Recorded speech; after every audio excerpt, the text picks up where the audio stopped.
Oh, freestyle bass fishing, what's going on? Jacob, Kelly, package up some baits. Young, what are you doing? You didn't go fish the frog derby? Frog derby, Young? Can't talk, I got the crud. Kelly Outdoors, how goes it? Craft with a K. When you spell craft with a C, I don't know who that is. I do wonder. I'm sure it was a autocorrect from your phone. But how many people Google search Tacklecraft and spell it with a C and never find what they're looking for? Vegas for a meeting. That doesn't sound too terrible. There's worse places to go. Catching lunkers. What's up? Did you get your Gur crawler? Everybody I talked to that I reached out to about getting one of those was going up there to work. Sycamore? Young, I've sold out of my custom painted 1 ounce egg sinkers. Sorry. Or 1 pound, excuse me. Kelly, I'm just busting your balls. I'm just busting your balls. Happens all the time. I don't get offended. Darius, Kyle, how goes it over there, dudes? Packing little envelopes.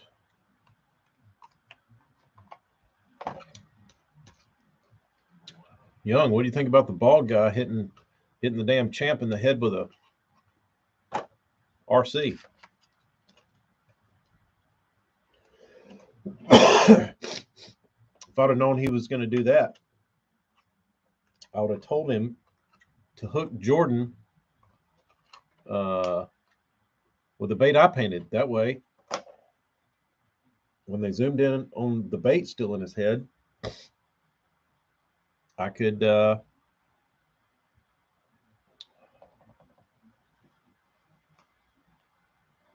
a little promo.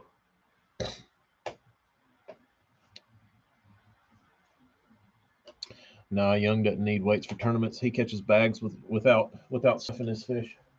I need cards. Darius, you get the yard cleaned up?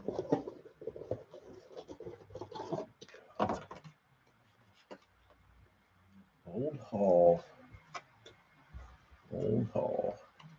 Fish was tough today at Kentucky Lake. Got some, but had to work for him. Did the cool snap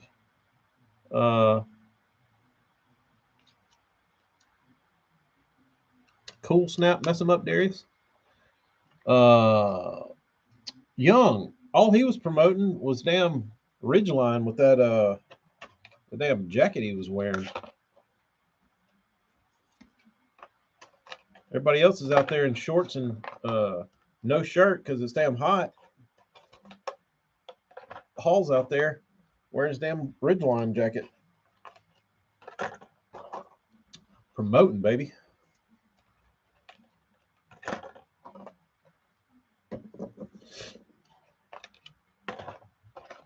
That had to be worth something.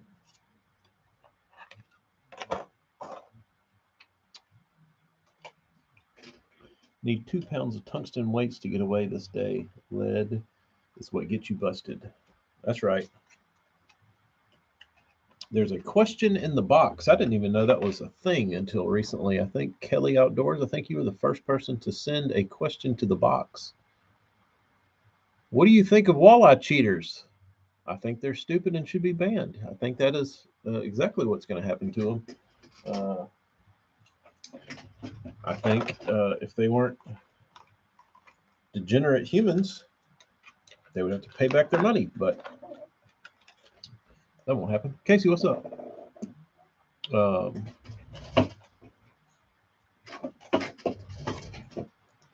I don't know. I've been quite entertained at all the cheater talk. Um, and I do think it's been kind of positive for the fishing world because it seems like everybody has band together, got everybody talking, which is what you need. You need people. You need people doing stuff. You need people talking. You need people, commenting, giving their 2 cents, starting live streams, this, that, and the third. That is what stirs interest. So that's what makes stuff pop up on people's feeds. I don't think people are going to see this and be like, oh, I'm never fishing a walleye tournament ever. Those people weren't going to fish anyway. And I think if you fish tournaments, you generally know if people are cheating. I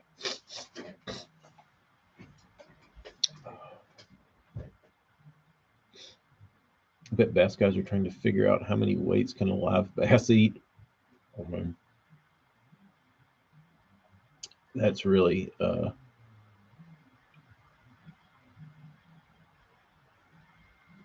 that seems like the dumbest way you could possibly cheat, but dude, I've heard so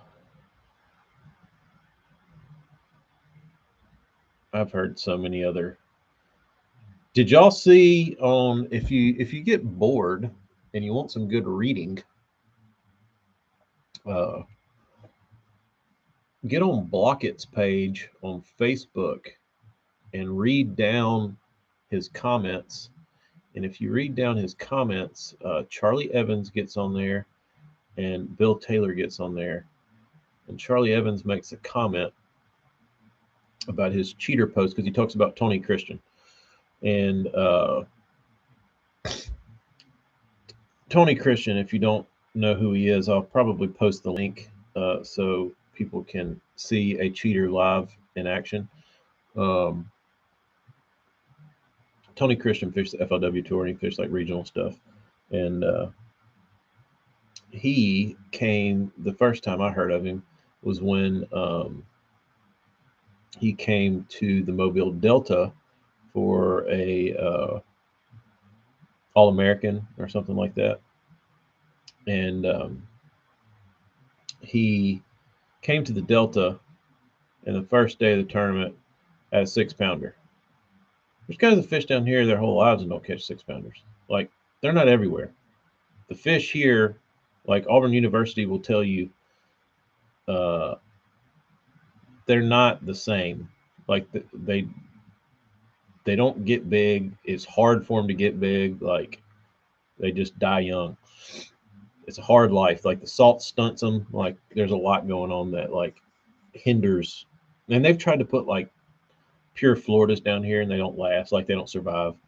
I don't know what's going on with here, but it's like a special type of fish that lives here. So, like I said, they don't get big, but I mean, you see them fairly regular, but not like other places. So he catches one the first day, and then the second day he catches another 6. So as soon as that happened, like everybody's like, "Nah, dude, like you can do it once, but twice, no." So if your radars, if everybody wasn't already suspect of this dude, that really like put him on the mark. But so on Blockett's post, I got in this like stream of comments. Nate, what's up? And Charlie Evans commented that his comment was something like, "Just like a fishtail, 1% fact, 99% fiction." And sup, Slaya? And Blockett got on there and commented and was like,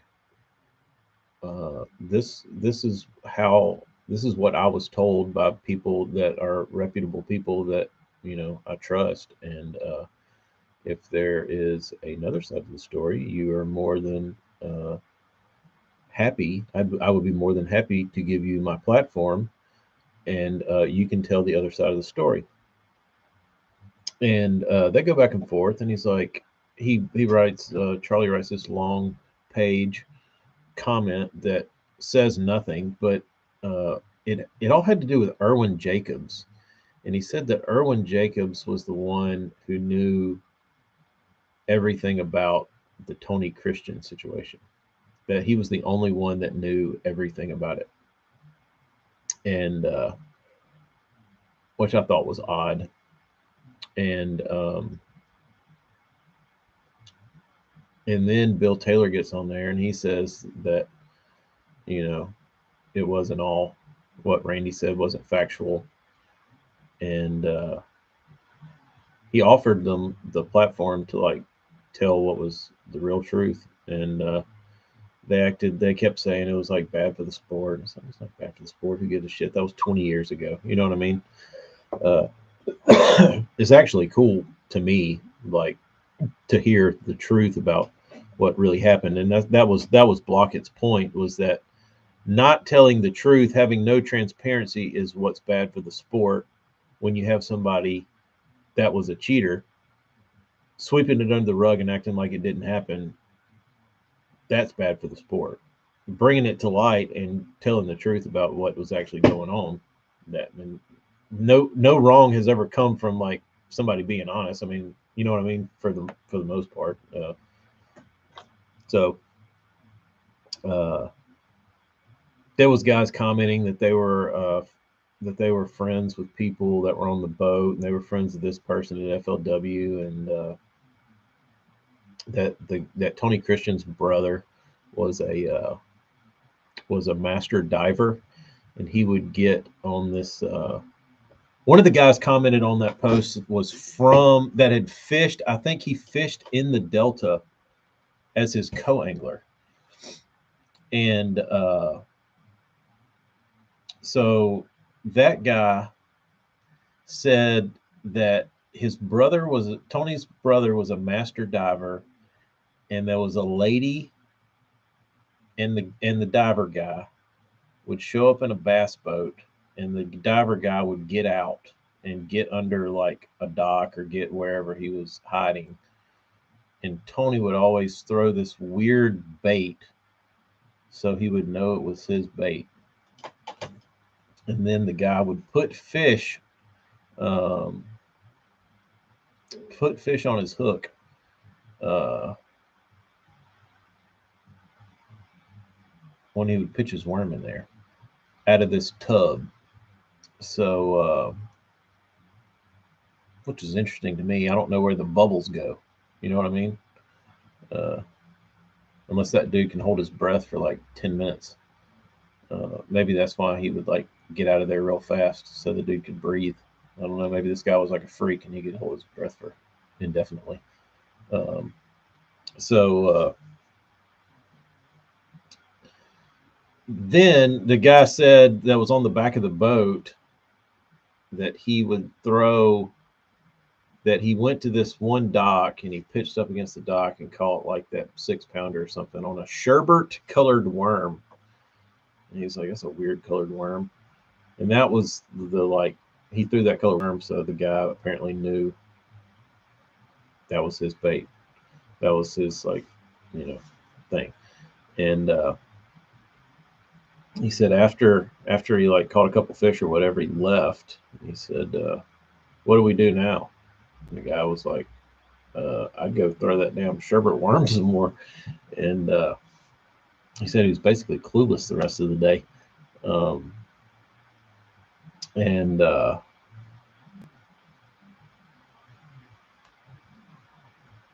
was interesting reading all these stories about Tony Christian. Um, but I never heard like the whole, like I was very much aware of who he was, but I'd always heard like different rumors of. I've heard the diving thing before. I'd never heard about the box with the flaps cut in it, and that made a lot of sense. That was pretty smart. Um, but Charlie Evans and Bill Taylor say that's not how it went down, or they don't want it to be spoken of. But the other really interesting part about that story that I thought was the most interesting part was not really how he cheated. It was when he was questioned about how he was cheating, him asking, "What rule did I break?" That to me was because he obviously knew that he could get away with it, and he did. I mean, he got caught, but he still didn't like nothing happened to him. Um, so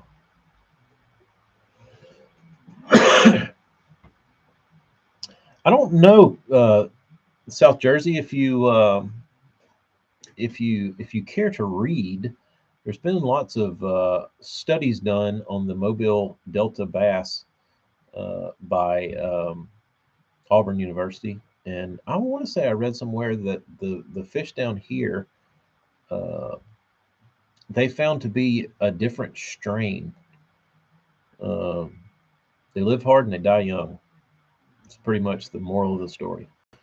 If you catch fish on the south end where it's like real salty, they're like real short and they're like little butter balls. They just eat constantly. Um, but I think the salt is what stunts their growth. I feel like it gets saltier here on the lower end uh, more than other places. Uh, but even when you get up the river, I mean, there's still salt intrusion way up the river a good ways. Um, Not all the way, but it goes farther than you would think. Um, it's real interesting though. Real interesting. I wish it was like this. I wish it was like the California Delta. Salt and they're the bait fish. Yeah, there's plenty of shit that can eat them. That's for damn sure. That is for damn sure. Jack crevalle, redfish, sharks. I mean, hell, anything. Gar, giant gar. Uh, yeah, it's probably, I don't know. I've never heard of any Spanish mackerel getting caught up here, but it wouldn't surprise me. Uh, who knows? Who knows? There's all kinds of stuff that can eat a bass here, but they are not the alphas. That's for sure. Uh, but I wish they could find some like steroided bass uh, hybrid that would live here. I'd like to know what a northern strain would do here. Probably not like it at all, but maybe they could adapt. We need some damn Jurassic Park fish here. Um,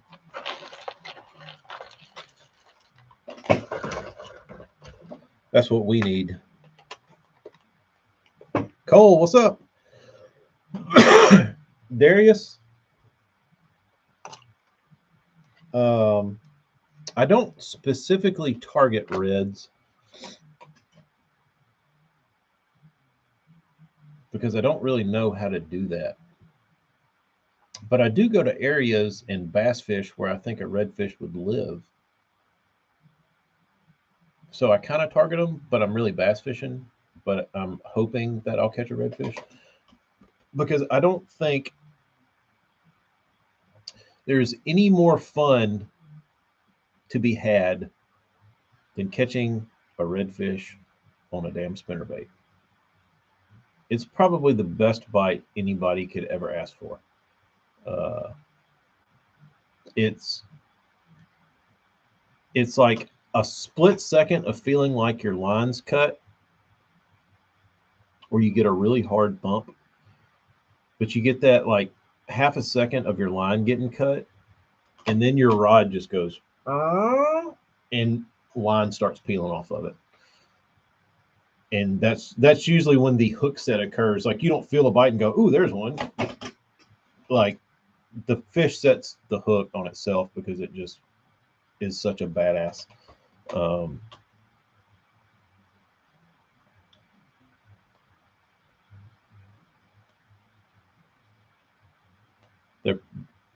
They're cool fish. Another question. Let's see. Uh-oh, no questions. It disappeared. Kelly, the question disappeared. It popped up for a second, then it went away. To me, if the bass are the main dominant prey fish, the bass is going to be big and healthy as long as they have plenty of food source. I could get behind that, Kyle. I just don't understand why our delta has to be the shitty one. You know what I mean? Like you've got like Apalachicola over in Florida. They've got a marshy delta. They catch like 6-8 pounders over there. You got Venice. They've got more 3-pounders than anywhere on the planet, or they used to. Hurricanes dick that up from time to time, but like their population of like 3 to 4 pounders is like incredible. 2-pounders, 3-pounders, 4-pounders, like they got tons of that size fish. I wouldn't care if I never caught like a 6-pounder down here again if I could catch like unlimited 3s. You know what I mean? Like if I could just go fishing tomorrow and just hammer 3-pounders, like 20 of them, I'd be fine with that. Like if they never got to 8 pounds, who cares? I'd rather catch the 3s and the 4s anyway. So, but you've got, I guess the Sabine sucks, except on the Louisiana side. They say the Louisiana side's great, but the Texas side sucks. But I don't know anywhere past that when you start getting towards like Galveston. I don't know if they have any marshes down there that are any good.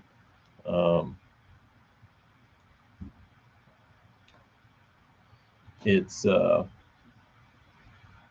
I'll tell you one thing.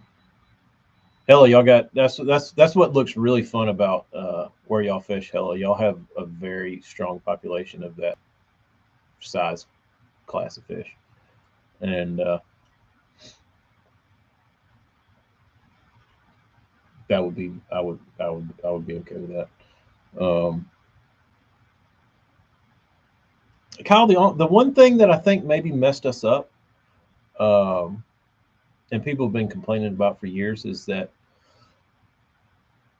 from Mobile to Baldwin County, between the water between the bay, used to be nothing there, right? So like in the 40s and 50s, it was just water would flow out of like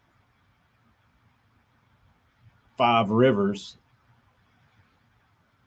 in the bay, and they would all meet in Mobile Bay, and all those rivers would flow out into the marsh and then empty out into the bay.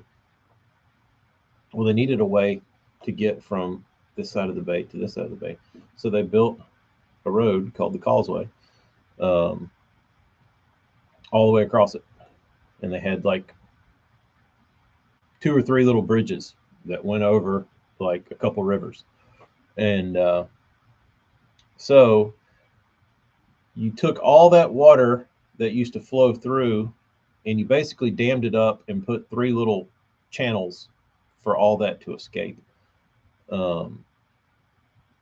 So they say it doesn't.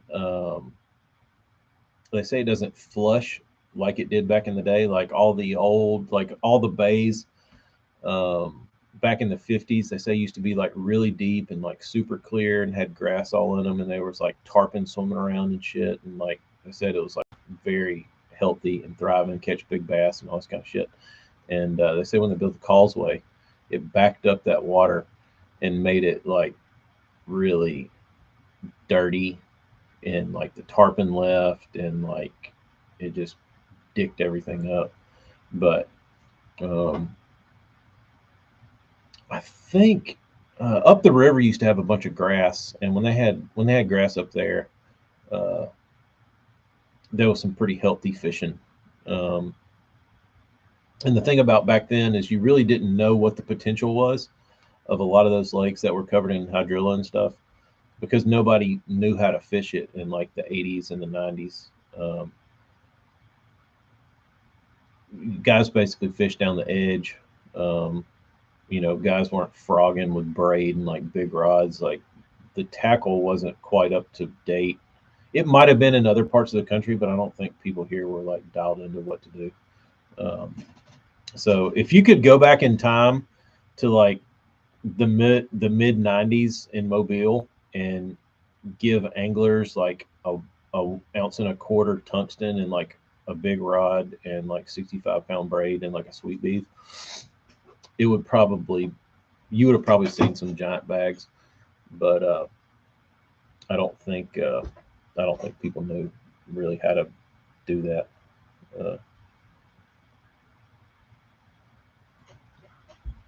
Kelly's not showing anything. Every time I click on question, it says no questions yet. I don't know what's going on with it. 5-hour trip, 1 9-pounder or 10 threes? I'll take 10 threes.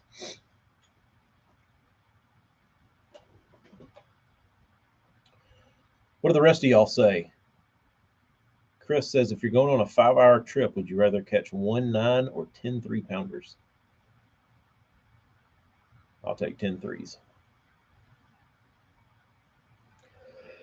A 9 is exciting, but it's not. It doesn't get my. Nate wants the 9. South J wants the 9. Not me. Just give me ripping. Grizzly wants 10 threes. Darius wants a 9-pound smallmouth. Hella wants the 9.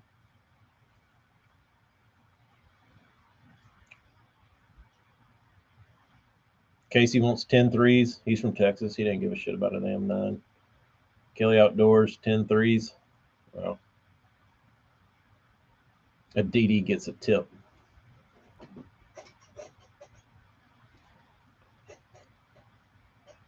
Never caught a 9. Hella. Just go down to Texas, dude. Give me 75 dinks. Yeah. I really don't mind catching dinks either. I guess. I think it's because I don't get to fish nearly as, like, if you would have asked me this question like 6, 7 years ago, I would have certainly said 1 9. But like now, when you don't get to go fishing that much, you just want to go fishing. You know what I mean? I just want to catch something. Like, I've totally regressed in like my what is appealing to me in bass fishing. Yeah, I'd rather just catch a bunch. 8.4 is my PB. Yeah, everybody wants that PB. I don't know what my PB is, but I can tell you I can tell you where it is. It's in the freezer in the back. One of these days I'm going to do an unboxing. It's going to be the greatest YouTube unboxing the world has ever seen, because it's going to have a frozen 10-pounder in it.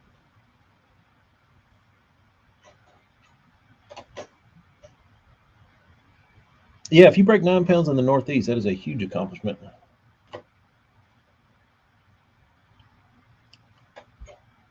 Most expensive product, cheapest, and best selling. Are you talking about products that I sell?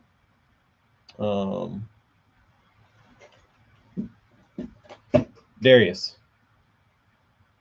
you caught a 7.3 smallie? Where was that at? That's a friggin' giant, dude.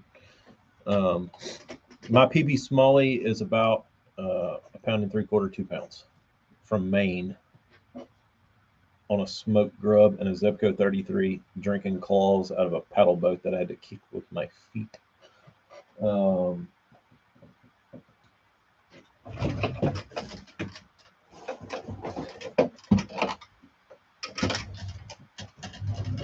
Most expensive bait would be this one, sitting at $1.50. Cheapest, probably a swim jig. St. Clair. TK, what baits have you got that you thought would be good but ended up being trash?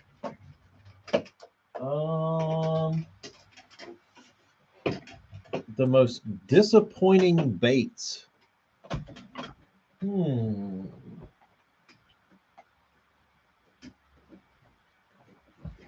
I'll tell you probably the worst bait I've ever thrown, and I was disappointed. Um, and that was the Bagley from the mid early '90s that was had the 2 wobble settings. It had double line ties in the nose, and you were supposed to get like different action depending on which one you tied to. Dude, those things those things didn't even wobble. Like neither setting worked.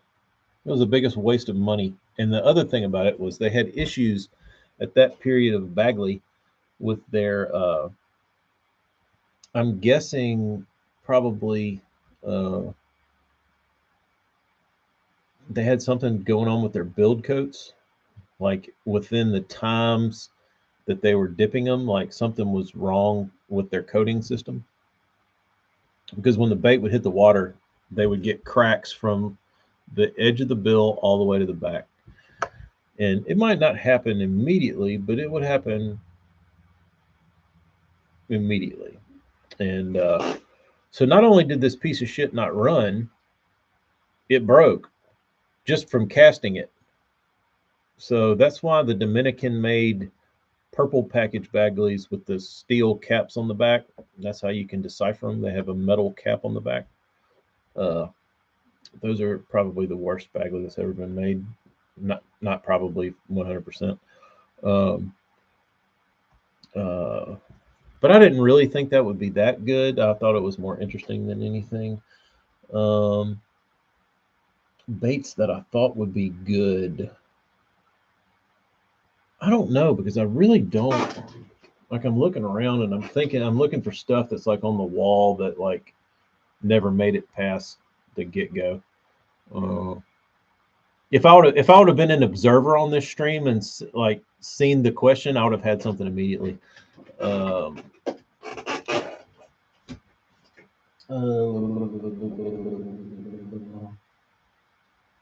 I'll tell you one I was really disappointed in is the River to Sea Rover.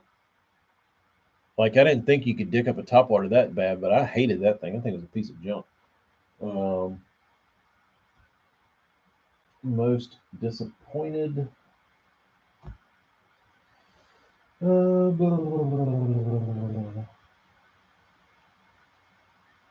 I don't know. I haven't really been that I can think of like totally disappointed in something where I was like really upset. Oh, I hope Travis Stearman isn't watching, but the Terminator spinnerbait.